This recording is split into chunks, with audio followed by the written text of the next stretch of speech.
മകരസംക്രമ നാളിൽ ശബരിമലയിൽ ശ്രീ അയ്യപ്പ വിഗ്രഹത്തിൽ ചാർത്തുന്ന തിരുവാഭരണങ്ങളാണ് പന്തളത്തേക്ക് തിരികെ പോകുന്ന വഴി റാന്നി, പെരുന്നാട്, കക്കാട്, കോയിക്കൽ ശാസ്താക്ഷേത്രത്തിലെ അയ്യപ്പ വിഗ്രഹത്തിലും ചാർത്തുന്നത്.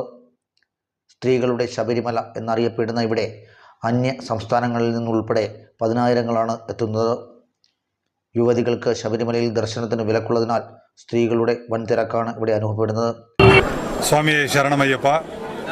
പെരുന്നാട് ശാസ്താ ക്ഷേത്രത്തിൽ இன்று சபரிமலையில் அணிவிக்கப்படுகின்ற திருவாபரணம் முதல் முறையாக சபரிமலையிலும், இரண்டாவது பெருநாடிலும், மூன்றாவது பந்தளத்திலும் சாற்றப்படுகிறது. இன்று பெரும் விசேஷமாக இங்கே கொண்டாடப்படுகிறது.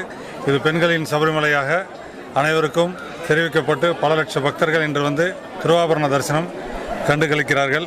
எங்களுக்கும் இது ஒரு பெரும் பாக்கியம். நாங்கள் சென்னையிலிருந்து வந்து இந்த தரிசனத்தை காண வந்துள்ளோம்.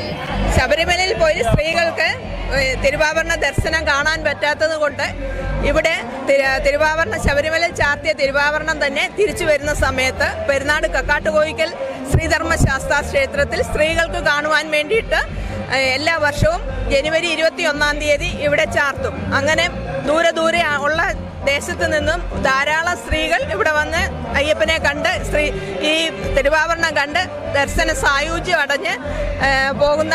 പാലക്കാട് ഞങ്ങൾ വരുന്നത് തിരുവാഭരണം കാണാൻ വേണ്ടി. അയ്യപ്പൻ്റെ 18-ാം പടി ചവിട്ടാത്തത് കൊണ്ട് ഞങ്ങൾക്ക് ഇവിടെ വന്ന് കാണണമെന്ന് ആഗ്രഹമുണ്ട്.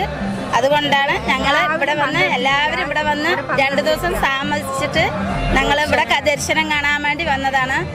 അപ്പം അതുകൊണ്ട് നന്നായി കൺകുളിർടെ കണ്ടു, ഞങ്ങൾക്ക് സന്തോഷമായി. നാട്ടിലെ ക്ഷേത്രമില്ലയോ ഞങ്ങളുടെ അയ്യപ്പൻ, ഞങ്ങളുടെ നാട്ടില്. ഇപ്പം ശബരിമല എന്ന് പറയുമ്പോൾ അദ്ദേഹത്തിന് ഒരു നിദ്രാരൂപത്തിലാണ് അവിടെ കുടികൊള്ളുന്നത്. വെറും ഈ 3 മാസം മാത്രമേ ഭഗവാന്റെ സാന്നിധ്യം അവിടെ ഉള്ളൂ. മറ്റു സമയത്ത് പെരുന്നാട് കക്കാട്ട് കോയിക്കലായിരിക്കും ഭഗവാന്റെ സാന്നിധ്യമുള്ളത് എന്നാണ് പ്രമാണം. വെളുപ്പിന് 2:30 വരെ തിരുവാഭരണങ്ങൾ അണിഞ്ഞ ധർമ്മശാസ്താവിനെ ദർശിക്കാൻ ഭക്തർക്ക് ഇവിടെ സൗകര്യമൊരുക്കിയിട്ടുണ്ട്. 9 മലയാളം ന്യൂസ്, പത്തനംതിട്ട.